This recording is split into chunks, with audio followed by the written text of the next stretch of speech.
Hello and welcome to another PH video blog. Today I'm going to talk you around the Porsche 718 Cayman S, which I have behind me. Now this car is brand new out. We already know quite a bit about the Boxster equivalent because we've already driven it. So we have experienced the 4-cylinder turbocharged engine, which is kind of a defining feature and a major talking point about this new generation of Boxster and Cayman. We will be returning to that topic once we get to drive it, so I'll do that when I'm out on the road.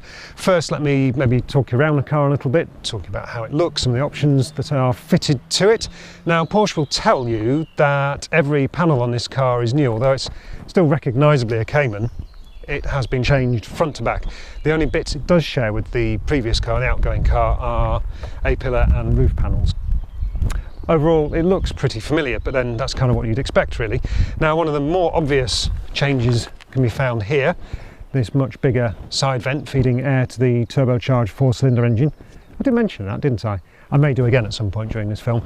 And round the back, we have this quite distinctive ducktail style spoiler moulded in now. We've also got new lights, a bit fancier than the previous ones, and this now distinctive strip that runs between them with the Porsche scripting on it. That illuminates at night, gives it a very distinctive lighting signature as the designers would like to have it. Overall though, it's recognisably still a Cayman, which is no bad thing because Caymans are quite nice.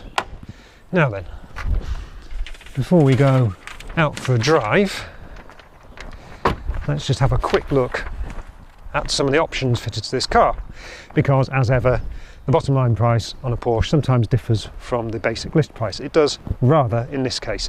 So to start with, 718 Cayman S, 48,834. So it's basically 50 grand for 350 horsepower rear wheel drive mid-engine sports car. Doesn't sound too bad, does it? Now then, lava orange paint, 1,600 quid extra. That's quite a lot. LED lights, 1344. 6-speed manual gearbox. It's free. That is good news. Now then, what else have we got? Sport suspension with PASM switchable dampers, minus 20mm ride height, that's 1133. We have the essential ceramic brakes, essential for your posing, certainly 4977. Obviously there are advantages in unsprung weight and braking power too, but that is quite a premium to pay. We've got the Sport Chrono package.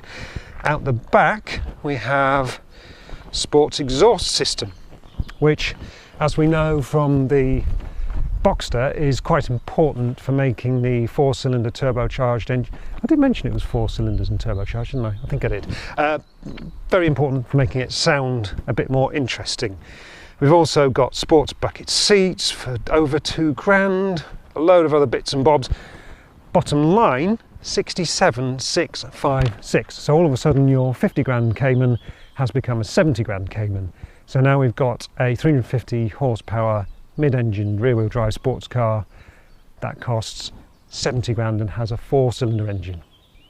It had better drive quite nicely, hadn't it?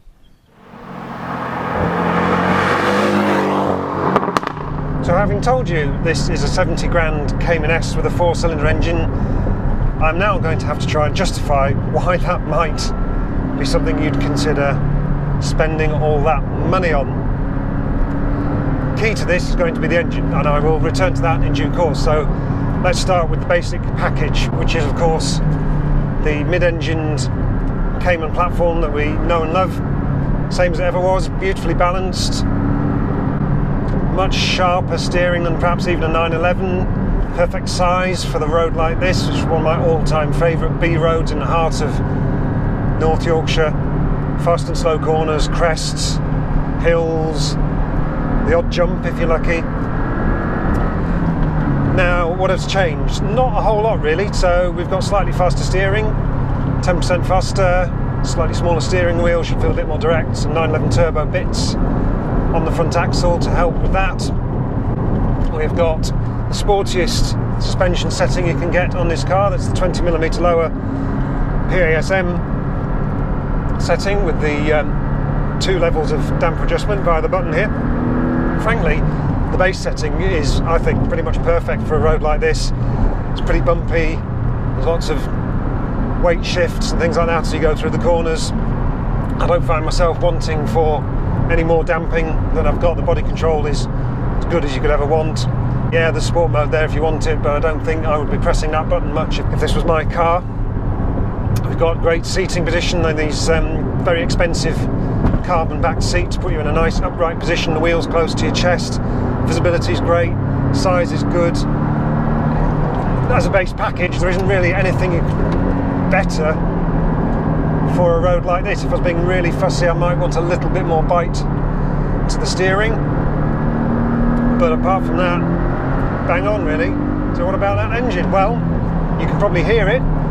That's probably informed your decision already, or at least set you on a path.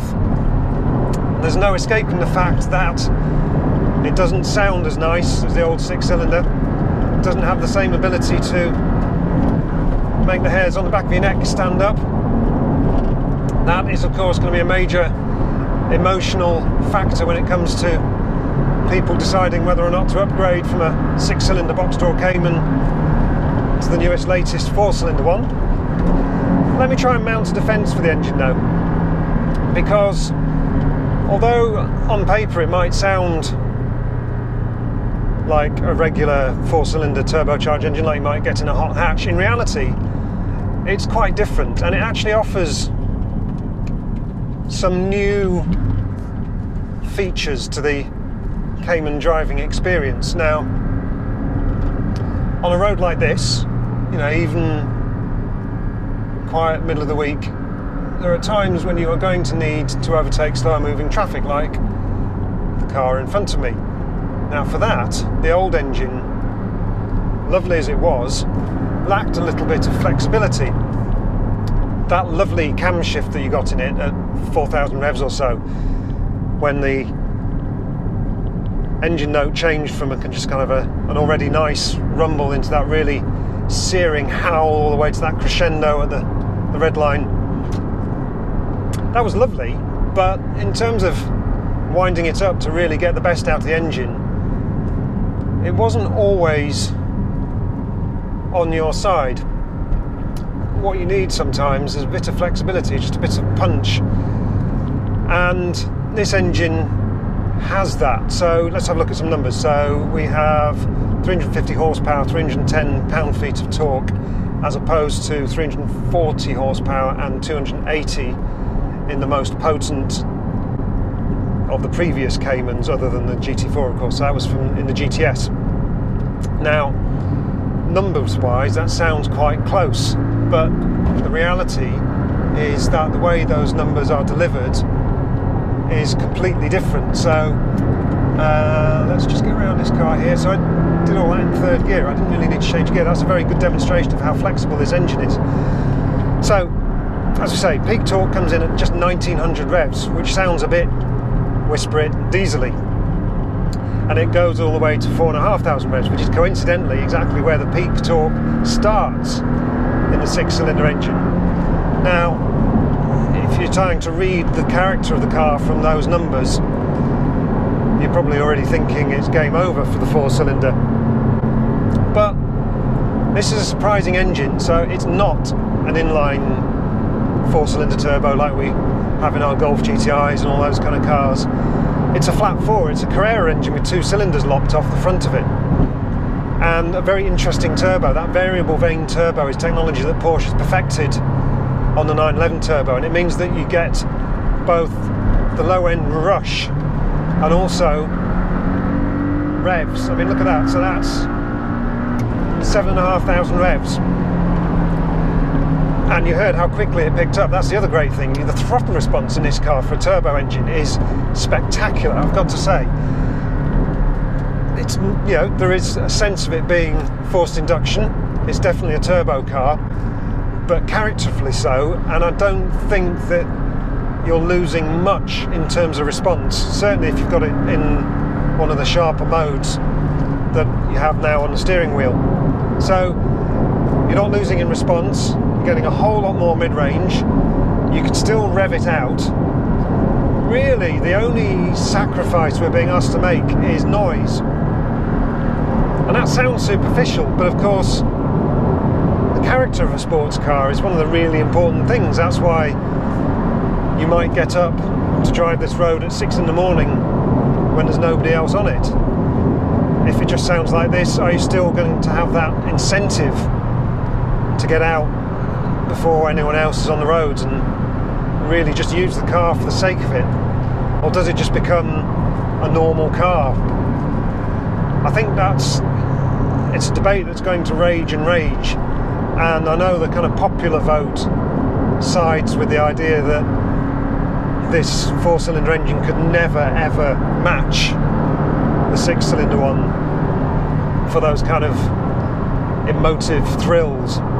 But I'd argue in compensation you get something else, because, and this is something that is repeated across all cars that have gone from being naturally aspirated to turbocharged, I think you get to enjoy more of the ability of the car more of the time, and that's quite an important thing.